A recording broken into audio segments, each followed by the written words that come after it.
Yes, sir. Yes, sir. Once again, it's on, man. Good morning to the fam. Good morning to everybody. Hope you're enjoying your holiday weekend, man.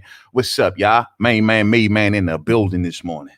Y'all know how I get down. We talking boxing, man. Live 11 a.m. live from the DMV, man. Salute to everybody. Hope y'all had a good holiday weekend. Like I say, Valentine's Day weekend. Hope all the lovers, man, put that romance game in. Hey, Slim, my romance game is like that. I'm trying to tell y'all, yo. Hey, cook for the lady. She cooked for me, man. We had some great moments over the weekend. Had a lot of fun. Went down memory lane a little bit, all that good stuff. You know what I'm saying?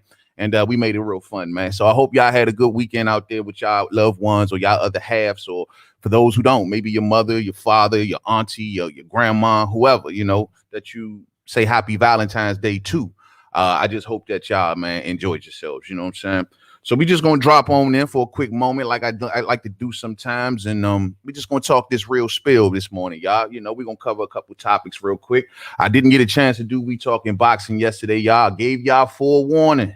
I gave y'all heads up, like, yo, the homie might be laid down on his romance. You know what I'm saying? So I might not get around to do the show, but fortunately, we'll just kind of pick up some topics this morning, man. So I hope y'all doing good out there, man. If y'all hear a lot of movement in the background, I got my dogs right here in front of me, man. I got the little one y'all already met, Zeus. I got the little Zeus ripping back and forth, man, with his teddy bear, and I got the big girl right here too. So if y'all hear movement, that's just them, and don't mind them. You know what I mean? But let's get to it, man. Let's get to it. First off the top, man, I want to talk about Josh Warrington before we get to Manny Pacquiao and my man Bud Crawford, because here we go again. Here we go again with another story of another fighter wanting to price themselves, get their net worths, get the most money that they've almost ever seen when it comes to Terence Crawford. It's always got to be some sort of pause. It's always got to be some sort of obstacle. It always got to be some sort of something. We can never just have a fighter come out and say, you know what? Let me get what I've been getting against Terence Crawford, and let's make it happen. $40 million, Pacquiao, for real? We're going to get there, man. We're going to get there. But before we do, man, let me just say, as far as Josh Warrington, y'all seen Josh Warrington take that upset loss over the weekend to Mauricio Lara. And I was wondering in the video that I did, was there going to be a rematch clause? So Eddie Hearn has came out and pretty much told the world that there is a rematch clause, according to Eddie Hearn. But it's only a fight that happens if Josh is healthy, fit, safe. We have an option on Lara and his team, and that option is on Josh. If he wants a rematch, he can make it. And it said that Josh Warrington reportedly suffered a broken jaw, shoulder injury, perforated eardrum in the 9th round knockout loss to Mauricio Lara. So, Josh Warrington got a lot of healing up to do. We know that inside game was powerful for Mauricio Lara, throwing those shots on the inside, breaking the jaw of Josh Warrington, giving him a wake-up call, 16 months out the ring, and he needs this win, champs. He need it. It's not even of the talk. There is no other routes. There is nothing to talk about. Without that world title, which you vacated, and coming off of a loss, so it's fresh in people's minds, and on top of that, people perceiving you as moving away from Kid Galahad, champ, you need this rematch. You got to make this right, because ain't nobody else gonna pay you no attention. You're not a draw here in America. You're on record complaining that you ain't really been that great of a draw from where you from, or the money ain't great from where you from. My thing is, bro, if you want to get back on that money trail, it starts with Mauricio Lara, ASAP, and you got to make it definitive, homeboy, to get them people back in your corner. So it's unfortunate. But it looked like he's going to get that rematch clause, man. He's going to have to take some time to heal up. And see, this ain't no problem for Eddie Hearn. Eddie Hearn looks at this as, honestly, he's probably happy about this. I hate to say it. Yeah, his guy lost, but his guy now has a surefire opponent. His guy also has a affordable opponent. Eddie Hearn ain't got to look high, low, all around for another opponent for Josh Warrington. Don't got to do that, because he got Mauricio Lara right there. It was the same way with Dillian White.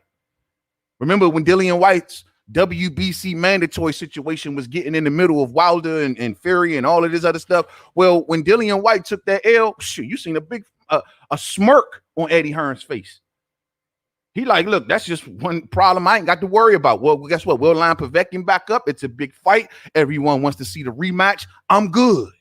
And that's the same thing with Josh Warrington. So he trusts and believe, y'all. He ain't mad about this. by far. So that's what's up, man. That's what's up. So let's talk about Manny Pacquiao, y'all. Let's talk about Pacquiao this morning. The thing is this. Where do we begin when it comes to the good senator, man? Where do we begin? All right, let's deal with this one first. First off, there's news out that Manny Pacquiao wants his WBA title back. He wants the belt back. And it says that the Gaming and Board Administration in the Philippines has written Mauricio, what's my guy name? Mendoza, got in contact with Gilberto Mendoza or whatnot and saying that Manny Pacquiao should get his world title back. I'm like, what? Bro, you ain't fought in 2 years. Almost 2 years. How the hell you get made champion in recess by the WBA? You know, and they make you champion. They say, I guess, due to inactivity. I'm honestly a little murky on the real reason that they stripped him. I'm guessing inactivity. He doesn't have a mandatory. So Manny Pacquiao, I mean, as a boxing fan, I'm glad he got rid of the belt. Stopping up the division, not fighting when he want to, picking around, holding things up. Can't get an undisputed champion because Manny Pacquiao wants to play hostage with the belt. So he wants it back. But I do wonder, did they really have grounds to get it up off him? Or did they just feel like it? Now, don't get me, like I said, I'm not arguing about it, but how much of a chance does he have to try to get that belt back? And Yordenis Ugas got elevated to WBA Super, right? How much, will the WBA come back and strip Yordenis Ugas? How much of a case does Manny Pacquiao have? He's in training camp. He's saying he's preparing for a fight, whomever that may be.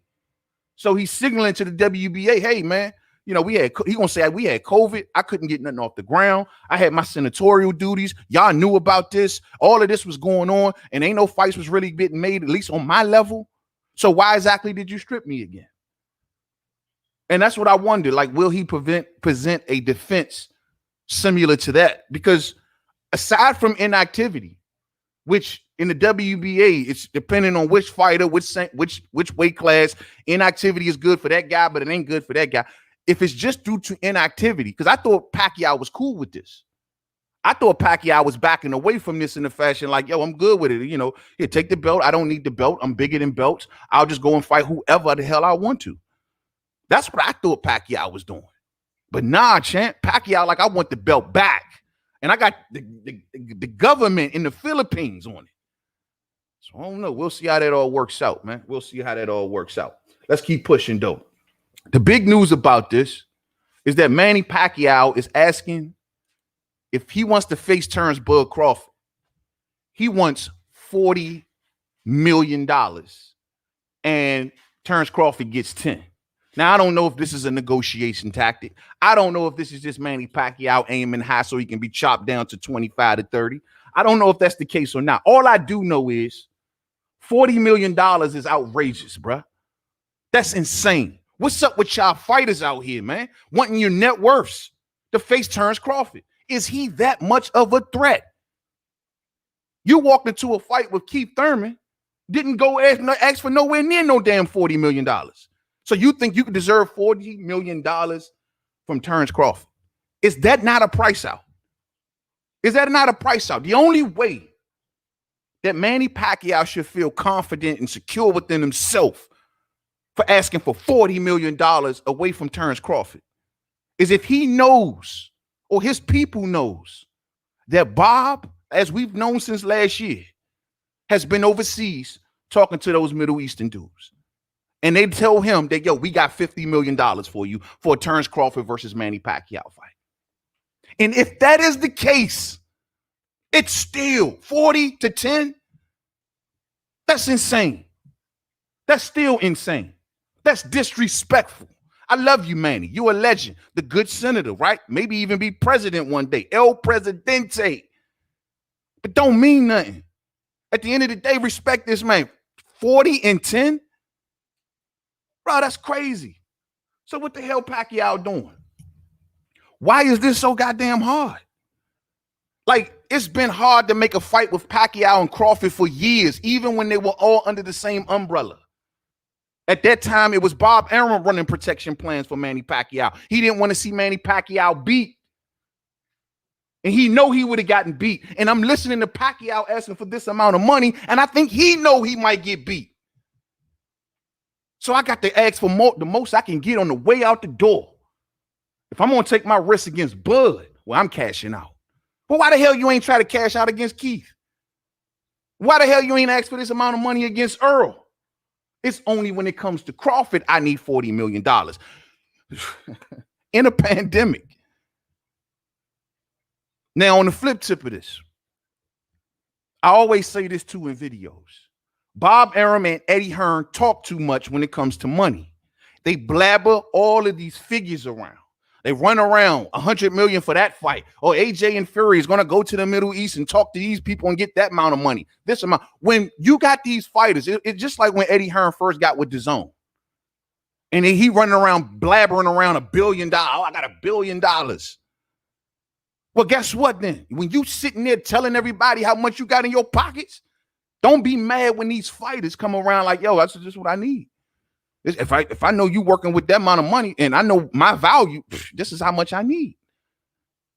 So a lot of this is on them too. But Pacquiao must knows, he's always knew, that in order for me to face Terence Crawford, they got to go to the Middle East. And if they're going to go to the Middle East, I know there's $50 million there. And if there's $50 million there, I want 40 of it. But dog, that's crazy. That's insane. That's a price out. In a pandemic, Pacquiao, $40 million to get your ass whooped. That's insane. That's insane. Now, I think, Bob Arum, he says that this is going to be the first choice. We know that we talking about Sean Porter and all that stuff. Bob Arum is like, this is the first choice because he wants the bag of money. But if that bag of money doesn't pop up, this fight don't go. It's just really, that's what it's all based. That's what it's always been based on. But this pandemic and these countries shut down, it ain't really so much about the crowds. It's more so about the tourism. As long as tourism is shut down, it ain't about can we gather a big crowd for the fight. It's about can we attract people from other countries to come here during this event. And that's what they're waiting on. This is why I keep my eye on the Minister of Health and all that stuff and what they're doing with these Middle Eastern countries. That's what they're waiting on with the AJ and Fury thing. That's what they're waiting on here. They need certainty. And right now, they have no certainty. I wouldn't be surprised if a week or two from now, we don't even be talking about this no more. Everybody is just putting their name out there and letting it be known. Like, yo, if the money is there, this is what we need and this is what we want. You know? I don't know if I don't know if Manny has ever made that kind of money outside of Floyd.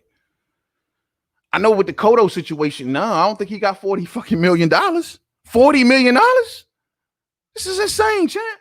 What more do you need? You know what I mean? What more do you need? Now, according to also Terence Crawford, he's talking about Errol Spence Jr. At least there's some quotes. I'm not sure what's the date from these quotes or these interviews because I could have sworn I've heard Terence Crawford say these before, but they're floating around recently now like this is brand new or this is a brand new position. And that is this. That is Terence Crawford running around telling the world that he ain't concerned about this Errol Spence Jr. fight no more. Facts. I ain't mad at you, champ. I ain't mad at you. I see what you're doing. According to Terence Crawford, and I quote, I'm not worried about that fight. I done told y'all numerous times now, I'm not even worried about that fight. He goes on and says, you will never see me asking for that fight ever again, end quote. You know what this tells me? This tells me that Terence Crawford might be standing on that 50-50. For him to talk like this, I ain't chasing him, don't care about him. I'm only care about what's going on in my world. Whatever is going on in his world is going on in his world. And maybe our worlds will collide and maybe they won't. I ain't chasing them. Y'all already know my positions. It's well documented. I've made offers to every single one of them. And they all have priced themselves out in one way or another. I got Keith Thurman asking for $10 million. I got Sean Porter asking for over $2 million guaranteed, right? I got Danny Garcia not even responding to $3 million offers, right? I got already said Sean Porter. I got Manny Pacquiao wanting $40 million. So I guess my man Terence Crawford is sitting back like, yo, man, I'll let y'all chatters keep chopping it up and hating on my name and dragging me through the mud, but I'm right here. I'm right here. I'm tired of playing this game. I've played it for over 3 years, and not one of them had the heart to come over here and make one of their biggest paydays and take on the number one pound-for-pound fighter and get a world title. Not one of them. All of them had an excuse. All of them hid behind offers and money. That's a duck, champ. That's a duck. Sean Porter is a duck. 2 million is an insult, but you got 2 million in your last fight. That's an AKA duck. Manny Pacquiao, you want 40 million in a pandemic, AKA duck. Duck. Danny Garcia, $3 million offer guaranteed. Biggest offer he had received at that point in his career. He refused to even engage. Duck. Keith Thurman talking about some WB no. Now when he wakes up out of his slumber, he wants $10 million. Duck. All ducks. Duck, duck, goose. And that's what I'm telling y'all. And my man's sick of the games. So guess what? You come holler at me when you ready. Other than that, keep my name out your mouth and go do what you got to do with Ugas or whoever the fuck. But leave me the hell alone. And see, this is what I'm telling everybody. See, y'all don't like to talk about leverage. My man says, look, do you want to be undisputed or do you want to be quasi-undisputed? Do you want to be me or do you want to be Teofimo Lopez, where everyone's walking around and they got him in this gray area right now? Do you want to be that? Oh, you won't even be that. I take that back, Earl. You won't even be that with 3 belts, because at least Teo got a trophy belt or a WBC franchise belt or something. It's metal on the outside but chocolate on the inside. I don't know. He got something. You, on the other hand, got 3 belts. Do you want to be undisputed or do you want to be quasi-undisputed? Because I'm going to tell you straight like this. That's technically a unified champion. No one really remembers unified champions. Terence Crawford knows that in order for undisputed to occur, all roads lead through me. What are you going to do? You going to run the 54 without getting this WBO? Is that what you're going to do? See, that's the position that Bud is in. And he tired of playing games with these dudes. So guess what? I'm right here. And you know where I'm at and you know where I stand. Come holler at me whenever you get finished doing whatever you doing. You dig? And don't come over here pricing yourself out because I'm standing firm. If you want this belt, this is how much it's going to cost you. If you don't want this belt, then you keep going down the road you're going. You can go to 54 with your 3 belts. I never had 3 belts. I had 4. You know? I was undisputed. I'm in the history books. You want to get like me, right? You want to do the same thing that I did. Well, this is how much it's going to cost you, because it's all about leverage. And it's the same leverage that y'all put me through for 3 years. All of the smoke on your side of the street, all of y'all want to laugh me out from the other side of the street. I got no opponent. I ain't this. My title is that. I ain't pound for pound. They came after the pound for pound crown. They try to attack his character. They try to make him seem like he was this out of touch little jigaboo. None of that shit ain't working. So my man Bud is sitting back like, yo, man, I'm going to sit back and chill. Y'all come holler at me because all roads lead to me. What you going to do? You're going to run out of opponents soon and you still ain't going to be undisputed. Those are the facts, Spence Nation. Those are the facts. We don't have a problem with a quasi-undisputed champion. All right, that's fine. You can have your asterisk. You're going to make your money. You just ain't going to have all the belts. So, Bud, like, why should I have to keep running and chasing that fight when I know once he gets that belt, if he gets that belt off of Ugas, he going to be looking my direction no matter what. And if you're not, then fuck you. It's as simple as that. The fans going to the ones going to lose out. It's as simple as that. I can't be mad at that position. I can't be mad at a position when he's done everything that he's tried to do to make those fights. Or should I say his side has tried to do the things that they try to do to make those fights. Today, we are at a gray area right now. I don't know where we are. I don't know where we are right now. But all I do know is all roads, love it or hate it, all roads lead to Terence Crawford. So let me know what's up, man. Hit that thumbs up for the homie as y'all come on through. So I actually like his position. And I actually think that he got his smoke is lining up now. That 140 situation is going to figure itself out. We got Virgil Ortiz. He has pretty much no route to go other than Terence Crawford. So that's probably going to eventually line itself up. He ain't going to have a chance to go across the street to PBC and get no fights. He's number 2 in the WBO. That's an opposition. If Sean Porter lines himself up, that's more opposition. Bud just got to go down the road that Bud got to go. And if Errol Spence Jr. want to wake up and stop and put his business times away, put the Wall Street Journal away for a minute, you know what I'm saying?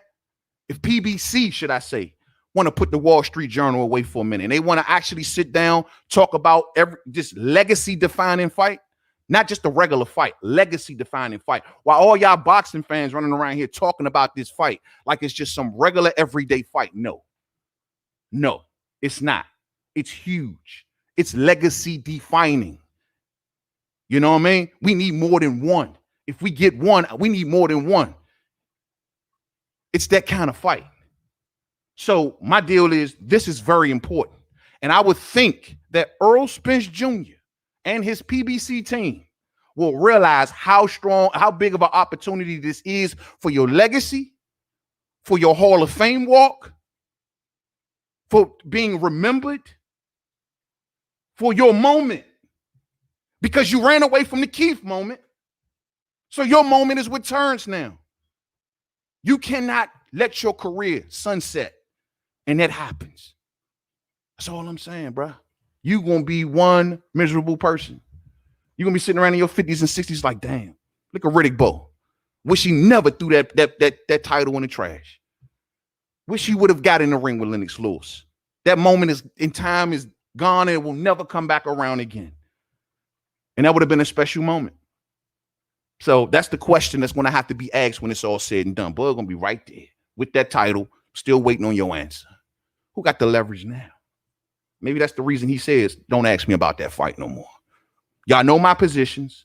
You know where I'm coming from. You know the side of the street no more. You know everything. There's nothing about that situation boxing fans don't know. There's nothing about it. He ain't budging. He's already told y'all, this is my offer. This is what I believe I deserve. I ain't moving. So whenever he's ready to have some sense, then we can sit down and have a conversation. Until then, it's nothing to talk about. Anything we're talking about now is just fanfare. That's it, and that's all. That's it, and that's all.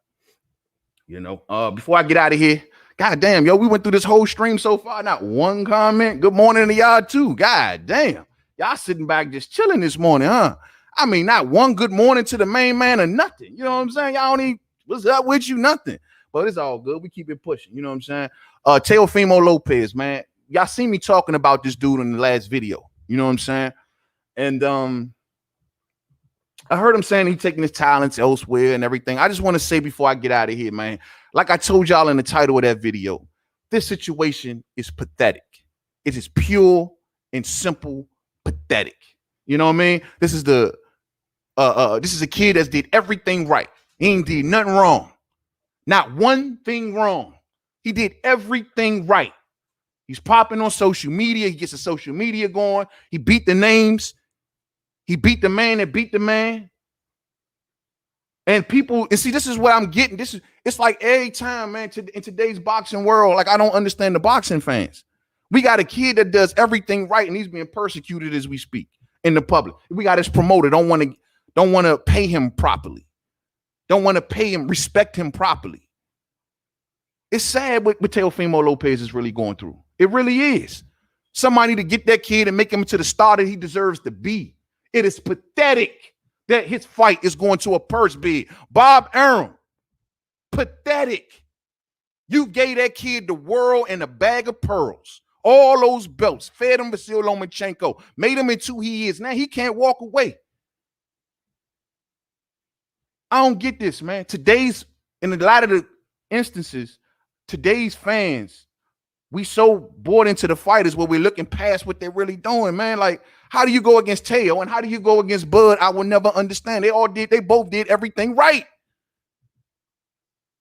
They did things the right way. They gave us the fights we asked for. They went after the world titles. They didn't put up a bunch of obstacles. They didn't act like divas. They did exactly what we asked them to do. And becoming undisputed getting belts, going after the big names and the big fights. They just want to be respected. But there's so many fanboys out here. Y'all are so bought into the fighter. Like, y'all are so that y'all are like cheating yourselves. Oh, he don't have to do that. I don't want to see him do that. Nope. I'm good. He can go and fight bums. You cheating. You're cutting off your nose to spite your fucking face. How do you say that as a, like, dog, I don't want to see any of these fighters slacking. Even in Bud's case, like, I just see that he's tried over and over and over and over. He's persecuted daily. His character, his image. And I'm like, where did he go wrong? Where did Teo go wrong? I'm lost. So I don't get it. I truly, really, honestly don't get it. Bob Arum is dropping the ball big time with Teofimo Lopez. He let the world know that he got 3.5 years left with him, man. 3.5 years left in that contract. That's messed up, bro. And you offering this kid 1.2, take the fucking L, bro. Take the L. He gonna be a bigger star if you move him the right way. He already shot. I told y'all in the video, he shot warning signs to Eddie Hearn, like, that's ill-advised. Wouldn't suggest it. Man, that's messed up. That's messed up. People wonder why, like, yo, man, Teofimo Lopez couldn't accept no offers from Eddie Hearn. He can't. Eddie Hearn ain't gonna cross Bob Arum. I don't care if it's 2, 3 million, 4 million, 5 million.